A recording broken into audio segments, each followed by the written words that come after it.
ఏమండోయ్ శ్రీవారు ఒక చిన్న మాట.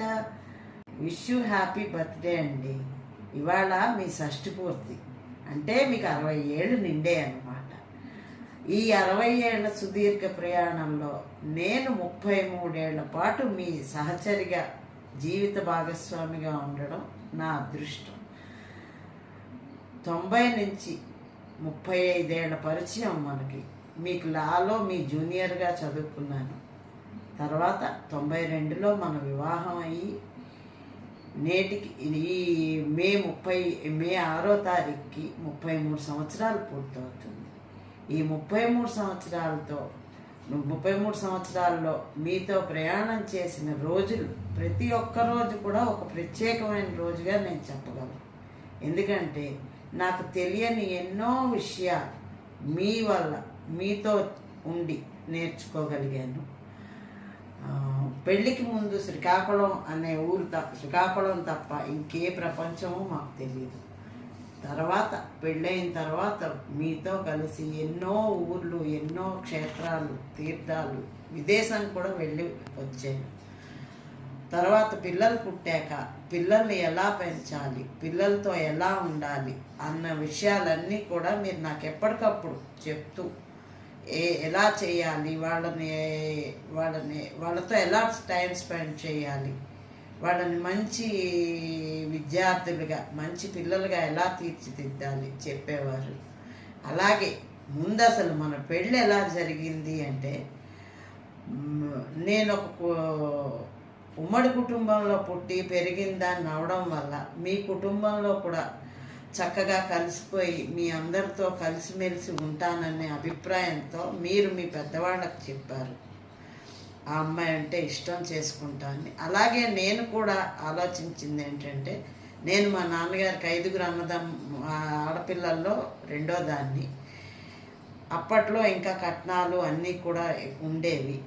మీ ఇంట్లో ఏ కట్నాలు కానుకలు ఏమీ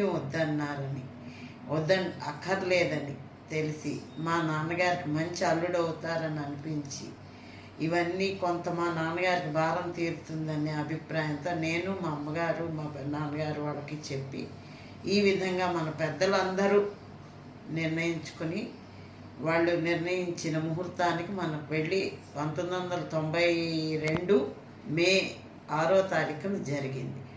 ఆ రోజు నుంచి ఈ 33 సంవత్సరాలు మీ కుటుంబ సభ్యులందరూ కూడా నాకెవరూ కొత్తగా అనిపించలేదు. ఎందుకంటే మా ఇంట్లో మా అత్తలు, పిన్నులు అందరూ ఎలా ఉన్నారో ఇక్కడికి వచ్చాక కూడా అదే ఫీలింగ్ నాకు కలిగేది, మా ఇంట్లో ఉన్నట్టే. అలాగే మా మామగారు, మీ మామగారు ఇద్దరు కూడా ఒకేలాగా అనిపించేవారు. సో నాకు ఎక్కువగా కొత్తదనం ఫీల్ అవ్వలేదు. అత్తయ్య గారితోని, మామయ్య గారితోని, పెద్ద వదిన గారి ఫ్యామిలీ, అందరం ఇక్కడే ఉండేవాళ్ళం. అందరితో కలిసిమెలిసి ఉండడం, నాకు ఎప్పుడు ఒంటరిగా ఉన్నాననే ఫీలింగ్ రాలేదు. తర్వాత ఏంటి అంటే, మీరు ఎప్పుడూ కూడా ఏదో ఒక కొత్తదనాన్ని అన్వేషిస్తూ ఒక విషయాన్ని అనుకుంటే చెయ్యాలి అని, ఎన్ని కష్ట నష్టాలు వచ్చినా దానికి ఎదురు నిలిచి ఆ కార్యక్రమాన్ని సాధించేవారు, ఆ పనిని సాధించేవారు. అలాగే మన పెళ్ళైన కొత్తలో ఎవ్వరికీ తెలియని టైంలో డిష్ యాంటెన్నా పెట్టి ఇవాళ వస్తున్న ఈ లైవ్ ప్రోగ్రాములు ఇవన్నీ కూడా ఇచ్చి, అలాగే సినిమాలు, యాంటెన్నా ద్వారా సినిమాలు అన్నీ చేశారు. అలాగే వ్యాపారంలోనూ జీవితంలో కూడా ఎప్పుడూ కొత్తదనాన్ని కోరుకుంటూ దాన్ని సాధించడానికి ఎలా ప్రయత్నించాలి, ఎలా చేయాలి, ఎవరితో డిస్కస్ చేసుకోవాలి అని అలా చేస్తూ అన్ని కార్యక్రమాల్లో కూడా ఒడిదుడుకులు ఎదుర్కొంటూనే జయించారని నేను అనుకుంటున్నాను. అలాగే కుటుంబ నేపథ్యంలోకి వస్తే, కుటుంబం అంటే మీకు ఎంత ప్రాణమో నాకు తెలుసు. అమ్మ నాన్న అన్న, మా అమ్మ అన్న, అక్క చెల్లెళ్ళు, అన్నదమ్ములు అందరినీ మీరు ఎంతో ప్రేమగా చూస్తారు. అలాగే నా తరపున మా అమ్మ నాన్నగారిని కానీ, మా అక్క చెల్లెళ్ళని కానీ మీ తోబుట్టులాగా అలాగే భావించేవారు. మా ఇంట్లో మన పెళ్ళి అయ్యాక మిమ్మల్ని కొడుకుగా భావించి మీరు కూడా అలాగే కొడుకులా మా నాన్నగారికి ఎన్నో విషయాల్లో సహాయ సహకారాలు అందించేవారు. అలాగే ముగ్గురు మరదల పెళ్ళిళ్ళు, మా చిన్నాన్నగారి పిల్లల పెళ్ళిళ్ళు కూడా ఒక బాధ్యతగా తీసుకొని మీ ఎంత సాయం చేయగలరో అంత చేసేవారు. అలాగే మా ఆఖరి చెల్లి పెళ్ళిలో మన కుటుంబం అంతా మా ఆఖరి చెల్లి పెళ్ళికి నిలబడి అన్ని కార్యక్రమాలు చూసి ఈ మావయ్య గారు అంటే అత్తయ్య గారు అంటే అందరూ నిలబడి ఆ పెళ్లి జరిపించినప్పుడు మా చిన్నాన్న ఒక్క మాట అన్నాడు, నాన్న ఇటువంటి కుటుంబం ఏ ఆడపిల్లకి దొరికినా చాలా అదృష్టవంతులు నాన్న. రేపు వాళ్ళ అమ్మాయి చంటి పెళ్ళి కూడా అలాగే మీరు అందరూ నిలబడాలని తను కోరుకున్నాడు. కానీ దురదృష్టవశాత్తు అది జరగలేదు. అలాగే నాకు ఆడబడుచులు అక్క చెల్లెళ్ళలాగే అనిపించేవారు.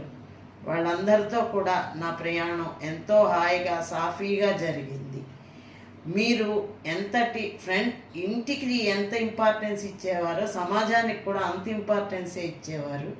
అలాగే ఫ్రెండ్స్, ఏదో కష్టాలు పడిపోతున్నాను కదా అని జీవితాన్ని ఎంజాయ్ చేయకూడదు అని ఎప్పుడూ అనుకోలేదు. ఇవాళ ఒక పెద్ద కష్టం వచ్చిందన్న మర్నాడే నవ్వుతూ ఉండాలి, ఆనందంగా ఉండాలి, దీన్ని కష్టంగా అనుకోకూడదు, దీన్ని అధిగమించి ముందుకు వెళ్ళాలి అనే మనస్తత్వం ఇది. అలాగే పిల్లల విషయంలో ఏ రోజు కూడా నేను విసుక్కున్నా కూడా మీరు ఏ రోజు పిల్లల గురించి కోపం తెచ్చుకోవడం కానీ వాళ్ళని ఒక మాట అనడం కానీ ఎప్పుడూ చేయలేదు. అలాగే వాళ్ళ కెరియర్ ఓరియంటేషన్, మనం చదవలేకపోయాం, మనకి అవకాశాలు రాలేదు, మనం మన పిల్లలకి అవకాశాలు ఇవ్వాలి, వాళ్ళకి ఏం కావాలంటే మనం అది సమకూర్చాలి అని చెప్పి పిల్లలిద్దరిని ఇంజనీరింగ్ చదివించి ఆ తర్వాత కెనడా వెళ్ళి చదువుతానంటే నేను ఎంతో గొడవ పెట్టాను. డబ్బులు ఎక్కడి నుంచి వస్తాయి, మనం పెళ్లి చేయాలి, ఇవన్నీ ఉన్నాయని. కానీ మీరు ఒక్కసారి కూడా అసలు అంత ఆలోచించలేదు. పర్వాలేదు, అదే జరుగుతుంది, దానికి చదువుకోవాలనుంది, వెళ్ళాలనుంది, మన ఎవరికి రాని అవకాశం దానికి వచ్చింది, దాన్ని పంపిద్దామని దాన్ని కెనడా పంపించి ఎంఎస్ చేయించి.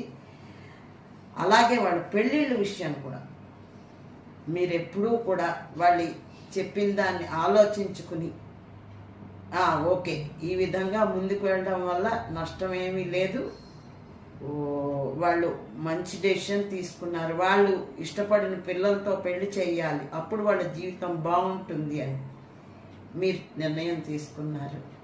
మీ నిర్ణయం నాకు ఒక్కసారి కోపం వచ్చినా కూడా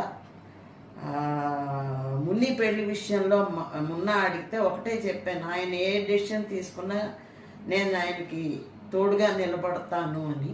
అలాగే ఇచ్చేసాను. మీ మాట మీద నమ్మకమే నాకు, ఏది చేసినా సక్సెస్ అవుతుంది అని. మీరు కాదు అన్న పని ఏది చేసినా సక్సెస్ అవ్వదు. ఇలాగే మన 33 ఏళ్ళ జీవితంలో మన ఇద్దరం కలిసి ఎన్నో యాత్రలు, తీర్థాలు, క్షేత్రాలు, కేవలం ఆనందము అంటే వైఫ్ అండ్ హస్బెండ్ వెళ్ళాలి, ఏదో ఎంజాయ్ చేయాలి అని కాదు, అన్ని రంగాల్లోని కలిసి ఉండాలి, ఎప్పుడు ఒకే మాటగా ఉండాలి, ఒకే బాటలో నడవాలి. అది మీ అభిప్రాయం. ఆ అభిప్రాయాన్ని ఎప్పుడూ కూడా నేను గౌరవిస్తాను. ఇలాగే ఇంకా మీరు ఎన్నో పుట్టినరోజులు చేసుకొని చాలా సంతోషంగా ఉండాలి. మన ఇద్దరం కలిపి ఇంకా ఎన్నో సంవత్సరాలు కలిసి జీవించాలని, కలిసి నడవాలని కోరుకుంటున్నాను. ఇంకొక విషయం ఏంటంటే, మీ ఫ్రెండ్స్ అందరూ కూడా మిమ్మల్ని ఎంతో ఇష్టపడతారు, కాకపోతే మీతో పోట్లాడతారు, మీరు వాళ్ళతో పోట్లాడతారు. కానీ ఆ వెనకాతలు మీ ప్రేమ ఏమిటి, అభిమానం ఏమిటి అని అర్థం చేసుకున్న వాళ్ళు మీకు చాలా దగ్గరగా ఉంటారు, చాలా దగ్గరగా ప్రేమగా ఉంటారు. మీ మాటలో కారం చాలా ఉంటుంది, కానీ మనసులో మమకారం ఇంకా ఉంటుంది. అది అర్థం చేసుకున్న వాళ్ళకి మీరేమిటో అర్థమవుతుంది.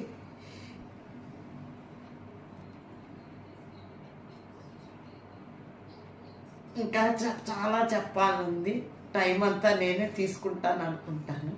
ఎందుకంటే 33 ఏళ్ళ జీవితాన్ని గురించి వర్ణించాలి అంటే ఎన్నో మాటలు కావాలి.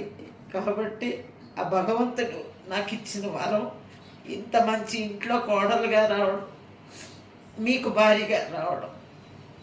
మా ఇంకొక విషయం, ఆఖరిగా ఒక విషయం చెప్పాలనుకుంటున్నాను.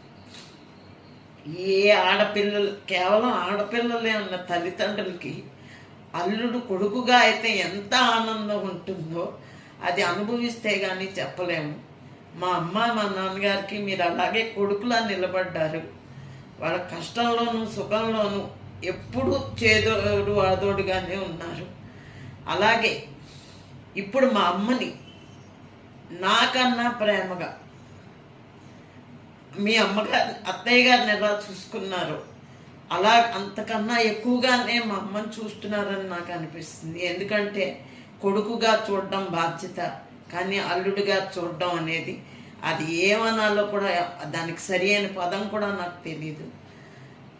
బాధ్యత కన్నా ఎక్కువగా మీరు చూస్తున్నారు. ఈ విషయానికి ఈ జన్మంతా రుణపడి ఉంటాను మీకు. మా అమ్మ చెప్పినట్టు నాకన్నా ఎక్కువగా మీరే మా అమ్మని చూశారని మా అమ్మ అంటుంది. ఎప్పుడూ కూడా ఎవరు వచ్చినా అదే చెప్తుంది, మా అమ్మాయి కన్నా చక్రవర్తే బాగా చూస్తాడని. ఇటువంటి అల్లుడు దొరకడం వాళ్ళ అదృష్టం. ఇటువంటి అల్లుడు అందరికీ దొరకాలి. అలాగే మీ ఆలోచన విధానం లేదా భగవంతుడికి మీ మీదున్న అభిమానం తెలీదు, మనకి వచ్చిన అల్లుళ్ళు కూడా అలాగే ఉండి మనకి కొడుకుల్లాగే ఉంటున్నారు. ఇక ముందు కూడా అలాగే ఉంటారని కోరుకుంటున్నాను నేను. మరొక్కసారి happy birthday. Wish you all success in your life.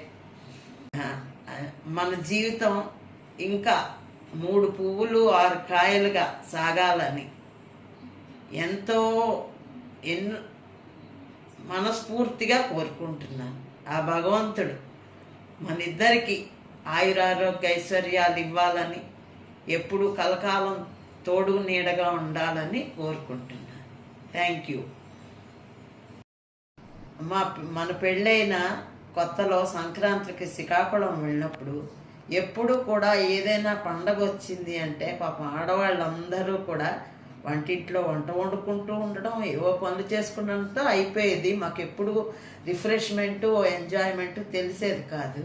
కానీ మీరు వచ్చాక అత్తయ్య గారులు అందరినీ కూర్చోబెట్టి రండి, మీరు కూడా ఎంజాయ్ చేయండి, అలా వంటింట్లో వండిపోకండి అని మా పిన్నిలు, అమ్మ అందరితోని, చిన్నాన్నలు అందరితోని హౌసీ, పేకాట, లూడో ఇవన్నీ ఆటలు ఆడించి చిన్నపిల్లల్లాగా పెద్దవాళ్లతో పెద్దవాళ్ళలాగా అలా ఉంటూ నిజంగా అత్తవారింట్లోని అల్లుడు అన్న ఇది కాదు, మేనల్లుడి కన్నా ఎక్కువగా మీరు వాళ్ళందరితోని ఎంజాయ్ చేసి వాళ్ళందరి టైం మీరు బాగా ఆనందంగా వాళ్ళందరినీ ఉంచి చేసేవారు.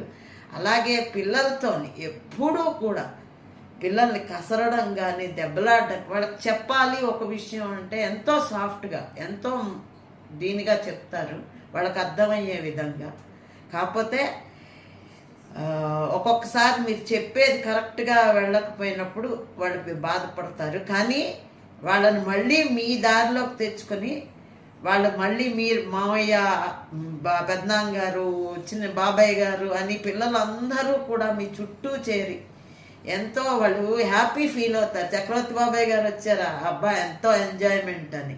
అలాగే బొమ్మ వచ్చారా, ఎంతో బాగుంటుంది, పెద్దనాన్న గారు వచ్చారా బాగుంటుంది అని ప్రతి ఒక్క పిల్లలు కూడా మీ ప్రెజెన్స్ని కోరుకుంటారు.